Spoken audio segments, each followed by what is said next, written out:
can hear these words today, you're blessed. You're blessed to have the opportunity to grow. Every day gives us an opportunity to grow. That's the only opportunity on the table. You can remain the same every day until you expire. Just like milk. It will grow bitter. Or you can be like wine. Like grapes. Turn into wine over time. Has an interesting taste. Because it used time to grow. Or a tree. That was one time a plant. It's not easily moved down that it's grown. You can see the strength. You don't just step on a tree as you step on a plant. You go around it because it has matured. Today, our Father has a word for his sons. Those of you who are entertainers of the world, this word is not for you. What do you mean, entertainers of the world? You know, that Christian dialogue. I'm a Christian because I do all the things that men want me to do. That type of nonsense is what they told you, right? The circus. And the Father says, you compare yourself with flesh and blood, you'll be in error. Because the title of this word today is Liar, Liar. My Father wants you to understand the liar and what it is to him. Because it's not nothing to do with anything on this earth. You know, I told them something different and it's not what it was to each other, lying to each other. That's not what the lie is to the Father. The lie is as it was in the beginning with Adam.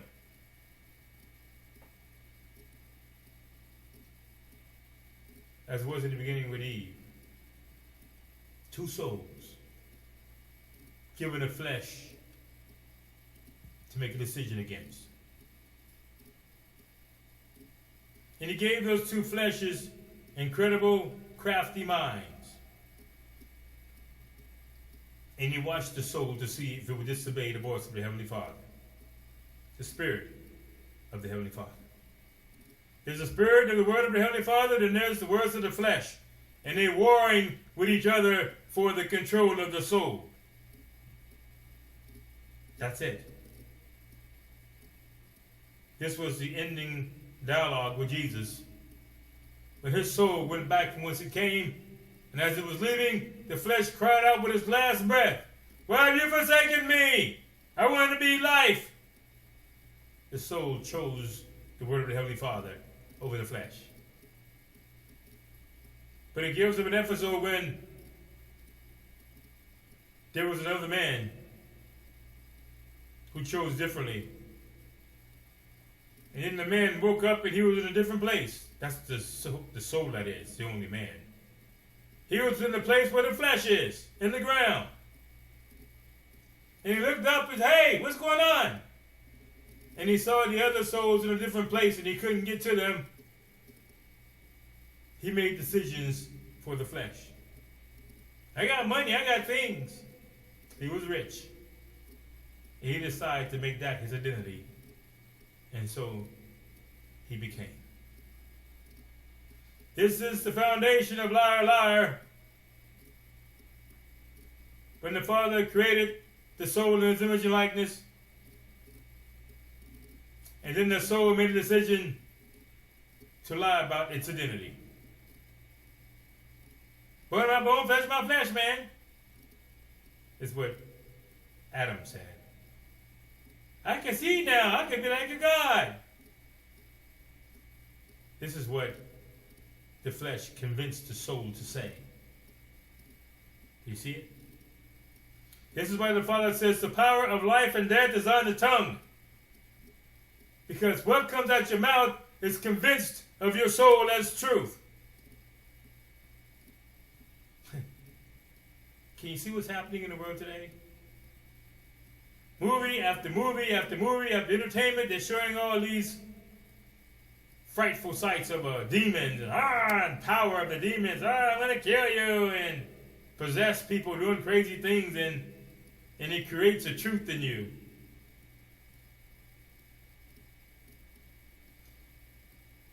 And as a man thinketh, so is he.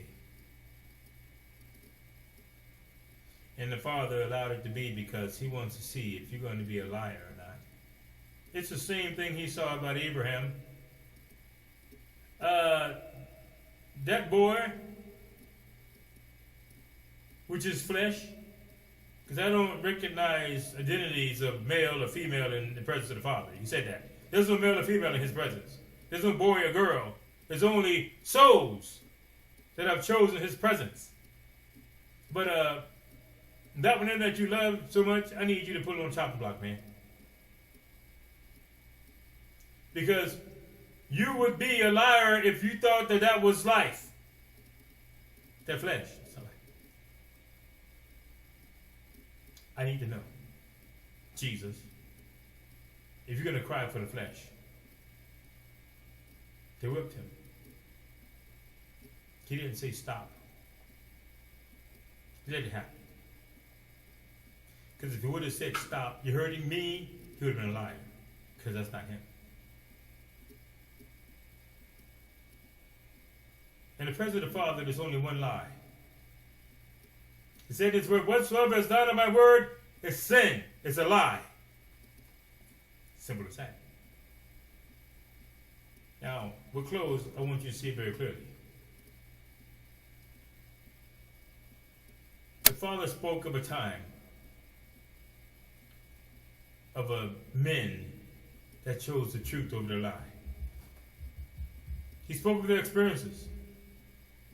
How men stopped the lions from devouring them through faith. What do you mean by faith? It's when the Father said, I don't need you to stop praying here, young man. But if they told me if I keep praying, they're going to throw me a lion's den. He didn't say that. He operated in the truth about the matter. And the truth is the Father created that scenario. He created the lion. He created all things. What's the purpose of it? See what you're going to do with it. You see, because it was the same dilemma that the Heavenly Father created for Moses. He created that dilemma. He hardened Pharaoh's heart. He said it for Moses. And see what Moses was going to do. Go back and tell him again. Until Moses got to the point where he wanted to do something different.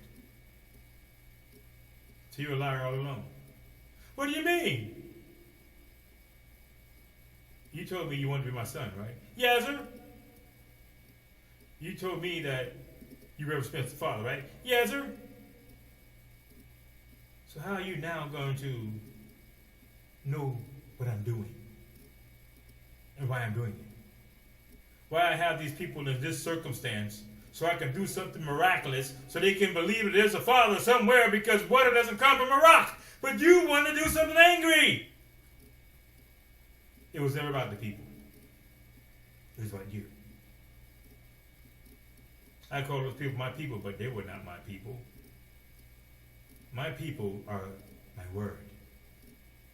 This is why I call Jesus my son. As for you, you did what Job did. You embarrassed me again. You're a liar. How you sing it now? When you get up and you sing the songs,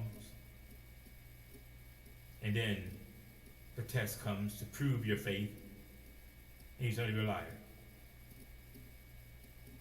Did you give me that husband, man? That type of husband? I would service him and worship him, and I'd be the... And then you're a liar. Were you giving that wife, man? Man, I'd be the perfect, and then you're a liar. If you do this for me, Father, if you just do it, man, I do this, you're a liar.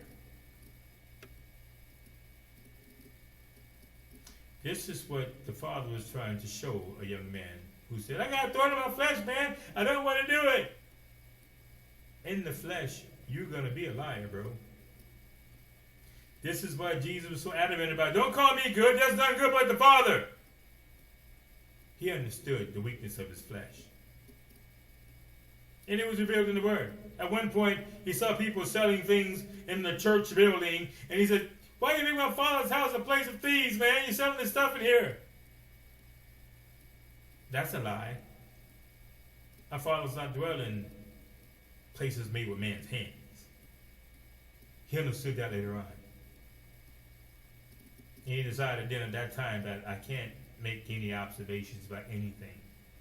From that point on, he didn't call it like he saw it anymore. Because Job said, after the Father put him in check, "How in the hell you know what I'm doing, Job? I'm allowing you to go through this, man. I need to see if you're going to entertain the lie or be the truth." And you entertained the lie, what they were saying. You lost something, man. All his friends. You lost something, man. You ain't happy. And now here you are telling me you wish you were never born. You believed the lie, didn't you? I spoke foolishly. Yes, you did. And good luck. I'm giving you all the lie back.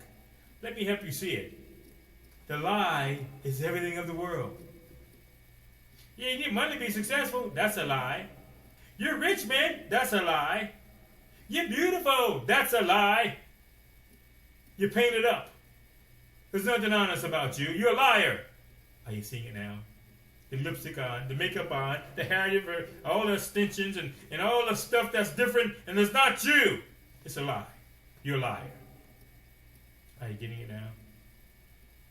So what must you do with this? You must humble yourself in the sight of the Father. Let Him lift you up to be beautiful. That's it. It don't take any pain on your face. It don't take any words of, "I can do something for you." It needs to be the word against all the other words, as Jesus demonstrated. I don't need nothing off me, man. You got money, man. I'll make you a king. It's not needed. That's a lie.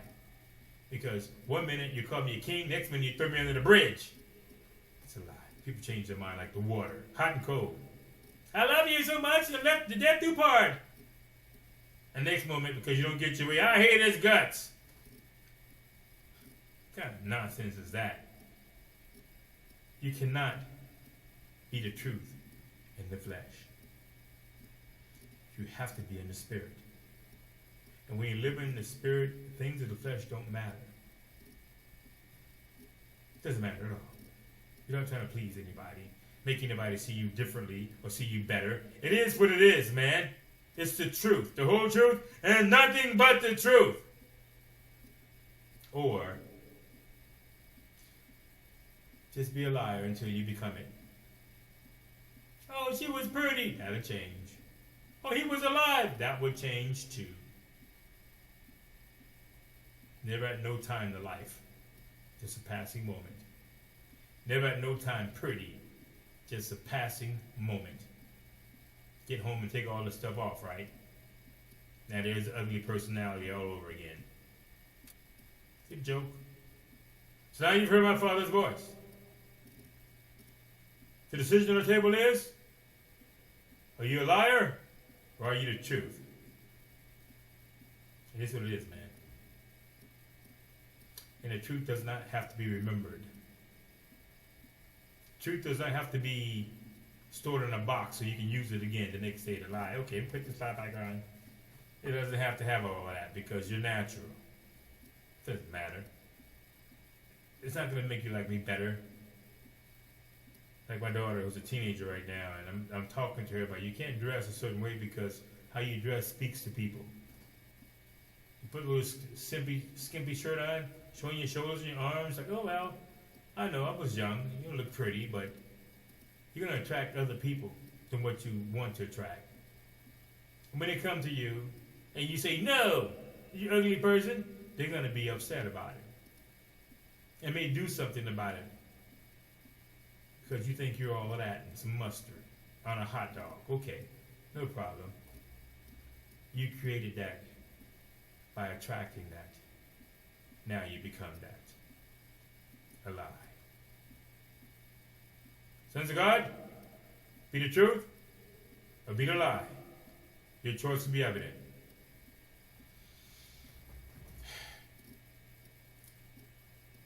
I hope this word stays with you for a while. And ask yourself, with every experience of your breath, am I a liar today or am I the truth? And you'll be as you are. Be the truth or die the lie.